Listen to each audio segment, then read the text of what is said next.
이번에 이제 칩스폿 그래서 TSMC 쪽으로 $6빌리언 지원을 하는 거죠. 예. 그렇게 해서 이쪽에 전체적인 인프라를 키워나가겠다 이렇게 하는 거죠. 중국은 네. 뭐 최근에 이제 바이두에서 이제 원신 AI를 자체적으로 개발해서 내놓고 있고 그리고 원래 소프트웨어 인력이나 이런 투자들도 많이 되어 왔습니다. 네. 그래서 이제 자체적인 그런 기술 면에서는 상당히 이제 포텐셜이 있다고 보고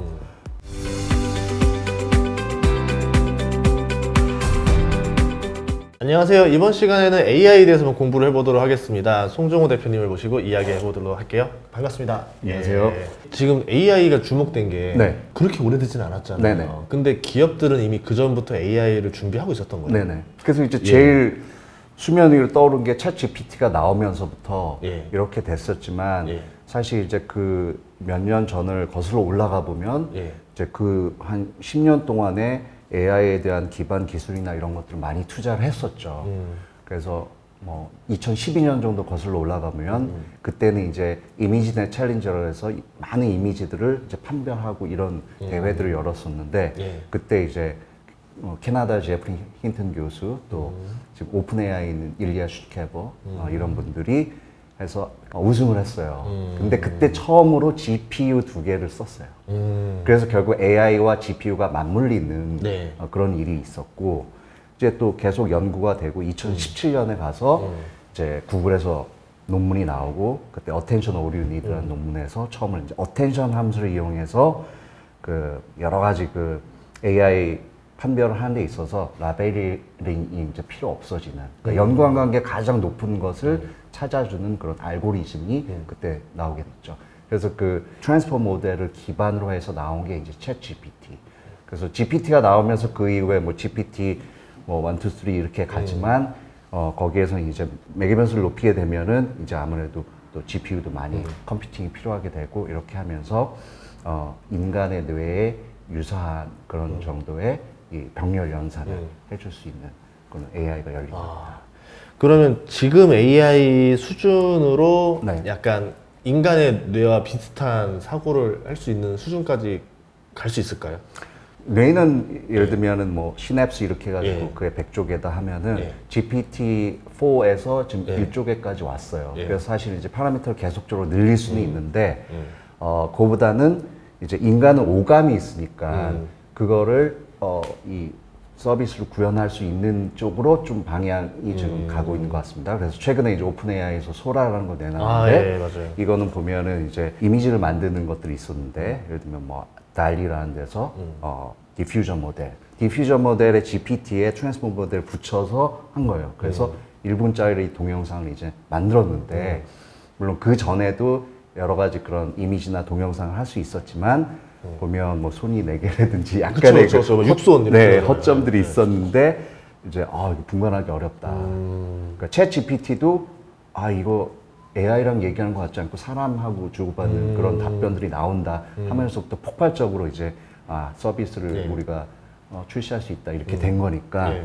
앞으로 이제 그런 쪽으로 계속 발전이 될 거고 5년, 10년 이렇게 놓고 보면 지금 마이크로소프트가 $1,000억 투자해가지고 자체 데이터 센터를 구축하겠다 이렇게 하고 있어서 그걸 통해서 결국 AGI라고 부르는 이제 범용 인공지능 쪽으로 예. 서비스 늘리지 않겠나 이렇게 보고 있습니다. 그래서 AGI라는 게 이게 되게 네. 중요한 게 강인공지능? 뭐 이렇게도 네네. 부르잖아요. 네네. 그러니까 얘는 스스로 사고를 하는 거죠. 네.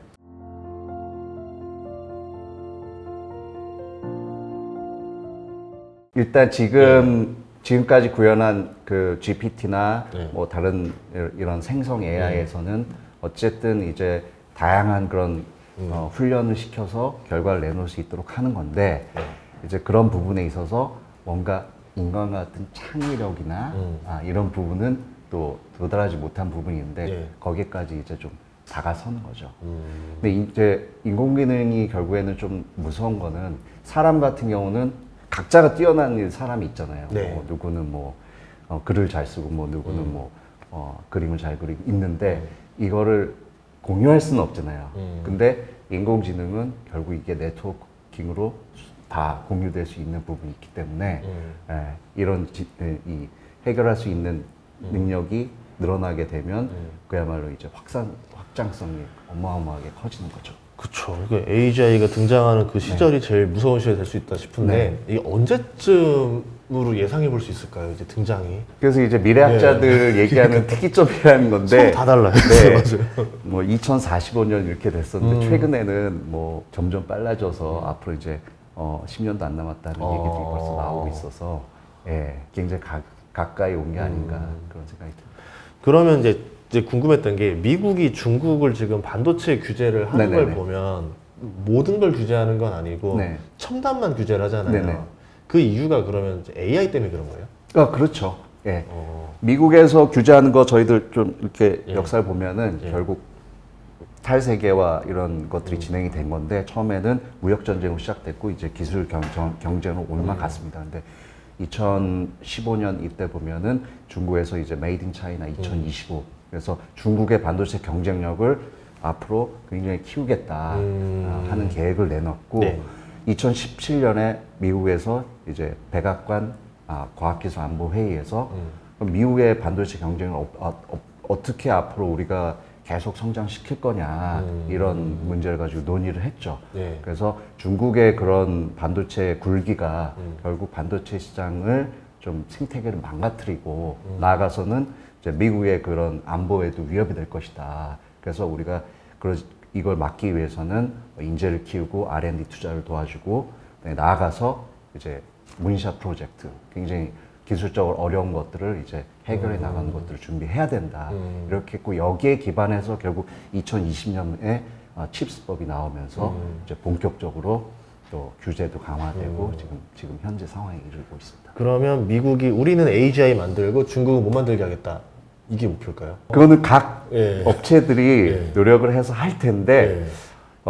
현재 상태에서 중국과 미국의 예. AI 그리고 예. 반도체 산업에서 같이 가는 그림은 나오기가 어렵게 됐고요. 결국 중국은 자체적인 시장도 있고 또 예. 기술력도 있기 때문에 어쨌든 패스트 팔로우로 갈 것이다. 그래서 뭐 바이두 같은 데서 원신 지금 내놨잖아요. 네. 그렇게 해서 하고 있고 그다음 반도체 같은 설계는 이제 화웨이에서 하고 파운드리는 SMIC에서 하고 뭐 여러 가지 준비들을 하고 있습니다. 네. 뭐 메모리에서도 또 근데 문제가 생길 수 있는 거고요. 여러 가지 문제들이 있지만 어쨌든 중국은 자체적인 시장과 기술을 가지고 AI 시장을 키워나가겠다 이렇게 하고 있습니다. 그러니까 이게 어떻게 생각하면 미국도 지금 네. 뭐 IRA라는 칩스부서 돈을 엄청 투자해서 네. 반도체랑 AI를 어떻게 키우기 위해서 네. 전력을 다하고 있고 네. 중국도 지금 반도체나 여기 지원하면서 엄청나게 키우고 있잖아요. 네. 근데 이게 단순히 경제적인 이익을 얻기 위해서를 넘어가는 것처럼 보이거든요. 그러니까 어디로 활용되는지 감이 안 오거든요. 일단 그 앞으로 이제 AI 그 플랫폼들이 어떻게 네. 되느냐 하는 것들을 이제 생각해 봐야 될 텐데 지금까지처럼 그 생성 AI 자체에 대한 그런 투자는 물론 이루어지겠지만은 좀 거의 이제 계획들이 많이 잡힌 것 같고요. 근데 지금부터는 본격적으로 응용화된 플랫폼 경쟁으로 좀 들어가지 않겠냐. 그래서 이번에 GTC에서 이제 엔비디아도 밝힌 게 보면은 이제 뭐 자율주행에 대한 플랫폼도 있지만 예. 로보틱스에 대해서도 하겠다. 그다음에 헬스케어 쪽에서 하겠다. 그래서 그 AI 기술 활용한 응용 플랫폼들 이런 것들이 본격적으로 좀 경쟁이 들어가는 거죠. 그러면 마이크로소프트 같은 경우도 오픈 AI와 함께 소프트웨어 기술력은 있지만 네. 인프라 자체에 대한 그런 기술력은 없기 때문에 이제 자기나 직접 설계해서 앞으로 5년 내에는 자체적인 데이터 센터 투자를 하겠다 이렇게 밝히는 거죠. 그래서 그 투자를 통해서 결국에는 새로운 형태의 서비스 이런 걸 제공하는 거죠. 근데 지금 현실적으로는 어쨌든 자율주행도 이 컴퓨팅 체계가 다 있어야 되지만 휴대폰 다음으로 가장 많이 확산될 게 이제 로보틱스라고 본다면은 그쪽에서도 이런 컴퓨팅 시스템이 뒷받침이 돼야 될 거고 그리고 뭐 생성 AI도 나왔지만은 다양한 산업에 이제 적용이 이제 시작된 거니까 그런 것들에 대한 협력들이 계속 이루어질 것이다. 그래서 그야말로 새로운 시장이 열리는 거죠. 예. 네. 그 미국이 그동안 이제 반도체 역사를 보면은 옛날에 반도체가 미국에서 되게 부흥을 하다가 네. 일본이었다가 네. 뭐 지금 뭐 한국, 대만도 이렇게 되다가 점점점 이게 이 역사가 있었던 것 같은데 네. 미국이 반도체 패권을 좀 잡는 방법 좀 네. 궁금하거든요. 일단 그 한국은 메모리에 좀 올인하는 그런 상황인데 전체 시장에서 보면은 사실 이게 30% 이하인 거죠. 네. 그리고 나머지의 컴퓨팅은 그동안 한 20년 전부터 쭉 보면은 인텔을 중심으로 한 이제 CPU들이 이제 이끌어졌고 지금도 데이터 센터의 거의 80% 이상은 다 이제 CPU 중심의 데이터 센터 서버가 다 네. 짜여져 있습니다. 근데 이제 이게 한 10년 전부터 해서 5년 전부터 가속화되면서 GPU 중심으로 이제 서서히 바뀌고 있고 AI가 본격적으로 이제 상용화되면서 이쪽으로 집중적으로 투자하겠다 이렇게 되니까는 일단 미국 같은 경우 이제 큰 팹리스 설계 헤게모니는 이제 엔비디아가 갖고 있고 그리고 파운드리 하는 거는 이제 TSMC인데 네. 문제는 이제 TSMC가 대만이지만 이제 중국이냐 또 하나의 중국 이슈도 있고 전쟁이 나면 어떻게 되느냐 예. 그런 배경들이 깔려 있기 때문에 이번에 이제 칩스폿 그래서 TSMC 쪽으로 6빌리언 달러 지원을 하는 거죠. 예. 그렇게 해서 미국의 파운드리 공장을 또 짓고 뭐 삼성도 짓지만은 그렇게 해서 이쪽에 전체적인 인프라를 키워 나가겠다 이렇게 하는 거죠. 그러면 이해가 안 가는 게 보통 미국 본토로만 들어오라면 되는데 네. 지금 일본에다가도 공장 많이 짓고 있잖아요. 네. 그건 이유가 뭘까요? TSMC 지금 일본에 한 것들은 완전 첨단 라인은 아닙니다. 아, 예. 예. 근데 일본도 사실은 뭐 반도체 강국이었지만은 여러 가지 면에서 시장을 많이 뺏겼는데 자체적인 기술력은 이제 좀 떨어지기 때문에 네. 아무래도 이제 TSMC와 협력이나 그런 걸 통해서 여기에 대한 좀 인프라를 갖춰 나가겠다. 예. 근데 이제 최첨단 공정의 라인들이 어디로 가느냐 이런 것들이 좀 중요할 것 같아요. 네. 예를 들면은 삼성전자나 하이닉스의 메모리 공장도 다 중국에 있지만은 그런 것들이 이제 최근에 와서는 최첨단 공정에 대해서는 좀 투입하기 어려운 부분도 생기고 있거든요. 네. 예, 그런 면에서는 또 미국의 삼성전자 진출하는 것들은 아무래도 이제 파운드리 그리고 DRAM 중에서도 HBM 이런 쪽으로 좀 집중적으로 투자가 되지 않겠나 보고 있습니다. 중국도 지금 반도체 공장도 하고 있잖아요. 네네. 근데 이제 뭐 말로는 게임이 안 될 거다. 네네. 아니다. 이거 붙어봐야 한다. 이런 얘기가 있는데 네네. 지금 어떤 상황이고 어떻게 될지 좀 알 수 있을까요? 중국은 뭐 자체적으로 패스트 팔로우 전략을 해야 되기 때문에 설계는 지금 뭐 화웨이나 이런 데서 맡고 예. 파운드리는 SMIC에서 이렇게 하고 메모리 3사 지금 과점하고 있는데 보면 삼성하고 하이닉스하고 마이크론인데 여기에서 HBM이 조달이 안 되면은 또 이 GPU 중심의 데이터 센터를 구축하기가 또 어려운 부분이 있거든요. 그래서 중국은 이제 창신 메모리, 네. CXMT 거기에서 이제 자체적으로 좀 또 준비를 해야 되고, 근데 아무래도 기술력 격차가 크기 때문에 네. 그런 데서도 문제를 겪을 수 있고 또 뭐 ASML 뭐 어제 실적이 안 좋았다고 뭐 급락했지만 이런 노광 장비들도 조달하기가 좀 어렵고 그리고 EDA 소프트웨어로 설계 자체 하는 것들이 보면 케이던스나 시납시스 이런 미국 회사들이 다 잡고 있거든요. 네. 이런 거에서도 여러 가지 좀 어려움이 있습니다. 네. 어쨌든 중국은 지금 상황에서는 이제 자체적으로 서플라이 체인을 구축해야만 되는 쪽으로 방향을 잡은 것으로 보고 있습니다. 거기가 지금 몇 나노 기술까지 뭐 그때 얘기했던 것 같은데 뭐 어느 정도까지 지금 나와 있는 형태예요? 지금 뭐 예. GPU나 CPU나 이런 예. 것들 또 가속 칩 이런 것들도 대부분 10나노미터 다 내려왔습니다. 그래서 엔비디아도 있지만 네.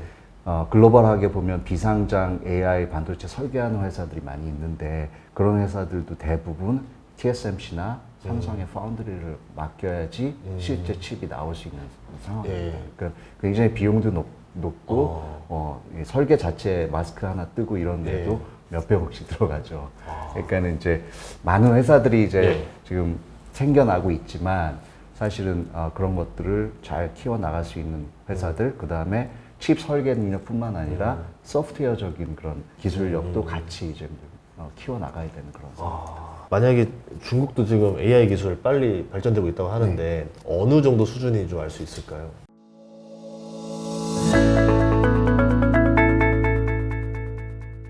중국은 네. 뭐 최근에 이제 바이두에서 이제 원신 뭐 이렇게 해서 AI를 자체적으로 개발해서 내놓고 있고 그리고 원래 소프트웨어 인력이나 이런 투자들도 많이 되어 왔습니다. 네. 그래서 이제 자체적인 그런 기술 면에서는 상당히 이제 포텐셜이 있다고 보고 그 전에 저희가 전자상거래나 이렇게 보면은 이제 뭐 알리바바나 이런 데서 이 소비자 자체들이 그런 기술 변화에 빨리 적응하는 그런 풍토 자체가 있잖아요. 예. 예, 그리고 모바일 시장에서 그런 것들을 잘 적용을 해왔고 하기 때문에 어쨌든 그 시장 자체에서 여러 가지 서비스들을 좀 할 것이다. 그리고 최근에 그 동영상이나 이런 이미지 쪽으로 점점 생성 AI가 확산되고 있는데 이런 쪽에서도 응용처로 비교적 빨리 좀 나가지 않겠나 이렇게 보고 있습니다. 근데 이 시장이 결국에는 글로벌하게 양분되다 보니까는 네. 거기에서 나오는 여러 가지 리스크들도 있을 것이고 또 여러 가지 뭐 또 특허나 기술적인 그런 문제들이 좀 있을 것이다. 근데 좀 장기적으로 봤을 때는 네.